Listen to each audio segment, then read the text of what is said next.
Ding dong, school's out, thank God. Online learning has been the worst. I hated waking up and having to do classwork and homework first thing in the morning. Finally, I can wake up at 10 and spend the whole day playing video games in my air-conditioned room. If you're wondering why I won't be swimming with my friends all day, every day, like you probably are, it's because I don't have a pool. My parents never bothered to get one, which is understandable since Dolphin Swimming, our local pool, is only 5 minutes away from our house. Me, my older brother Terry, and his friends would always walk to the pool, stopping at 7-Eleven to buy some snacks since the pool food is trash. We would go to Dolphin Swimming almost every day in the summer because it's free, it's local, and it's fun.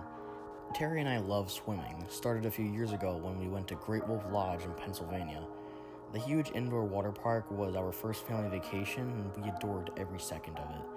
Which is why when the quarantine started back in March, me and my brother couldn't wait to get back outside and in the water. Unfortunately, our mom found out and told us 2 weeks ago that the pool won't reopen this summer due to the coronavirus. Terry was pissed, to say the least, so was I. Besides new video games coming out, this was the only other thing we had to look forward to all year. I know that sounds really pathetic, but it's the truth.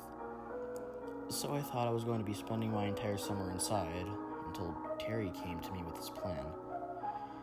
My older brother, his girlfriend Juliana, and their friends Rufus and Zachary were planning on sneaking out into Dolphin on the night of Independence Day. Terry wanted me to come with them. At first I said no because I was sure we would get caught, but after a day of thinking over how much fun it would be to go there at night and watch the fireworks from the pool, I told Terry I'm in. Great, he exclaimed. We're gonna sneak out at 9, so be ready by then. Oh, and get something to eat too, Terry later told me on the morning of July 4th. To try and make the day go faster, I decided to go down to my local arcade. It was a few blocks away from Dolphin Swimming. While passing the public pool, I stopped and looked into it. I haven't been there since last summer, but the place looked the exact same. The slide looked just as fun. You see, it's called Dolphin Swimming because it has a giant slide in the form of a dolphin.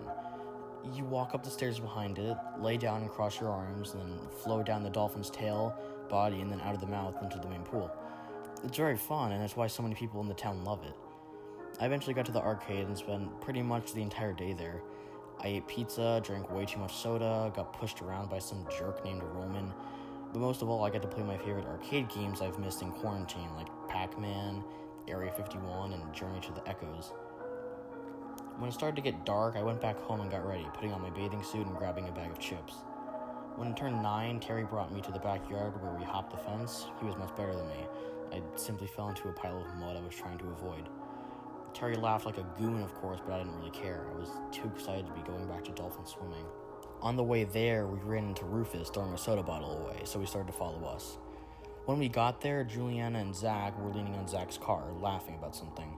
After we all greeted each other, we hopped the back fence and dove into the water. It was extremely cold, but it didn't bother any of us, especially me. I haven't been in the water since August, so I've grown a lot since then, meaning I can now stand above water. Because of that, I was able to clearly see someone standing on the stairs behind the dolphin slide. I gasped and jumped back a little, startled.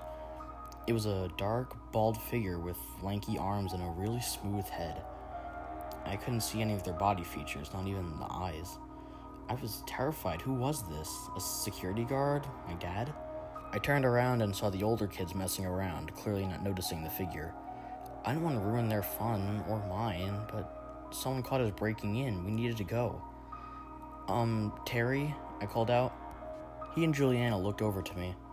Yeah, what is it? He asked. We need to go, I said, while pointing to the figure on the stairs. When the two looked up, their smiles vanished, and Juliana gasped, like me, louder though. Oh crap, Terry said, getting Rufus and Zach's attention. They also got concerned, maybe even scared. Damn it, we gotta bounce, he quickly said, moving over to the edge of the pool. Juliana, Zach, and Rufus followed while I swam to the other side since I was closer. However, before I could get out, I heard something coming down the large slide. I glanced over and saw a brief shadow turn into a black figure. It was in the moonlight, meaning I should have been able to see some features, but there wasn't any. This was a completely black thing, no eyes, mouth, or anything. I screamed like a girl and unfortunately slipped on the pool floor, causing myself to fall back a little. The figure slid into the pool and started swimming like a shark towards me. Juliana screamed while I heard 3 big splashes and Terry, Rufus, and Zach yelling, getting closer to me. The figure lunged out of the water and on top of me, pulling me underwater. It was holding me down there hard. I was struggling for air, flailing my arms and legs. Someone grabbed my arms and tried pulling me up. I couldn't see who with my shut eyes. Then, a big, meaty hand grabbed my head forcefully and pulled it back. I was flailing even harder now, wanting to scream, but I knew I couldn't open my mouth. What was this thing? Why was it drowning me? All of a sudden, the hand on my head and swimming shirt let go and I was pulled up by Terry and Zach. I started coughing and wheezing like crazy, but I was able to see Rufus struggling with the figure. Terry and Zach brought me to the edge where I was lifted up onto land. I could barely move. I was scared, confused, mad. I turned over and saw the figure. It was huge now, around 7 feet tall. It also had 6 arms, but still no body features. 2 of the arms grabbed Rufus into the air and threw him so far he landed into the parking lot near Zach's car. Terry and Zach got me out, my brother helping me stand and practically carrying me to the car. Juliana, also running, screamed when she turned around, the 3 of us also turning. The creature was facing us, still standing in the pool, but this time it had huge wide eyes and a crazed smile. It then laughed.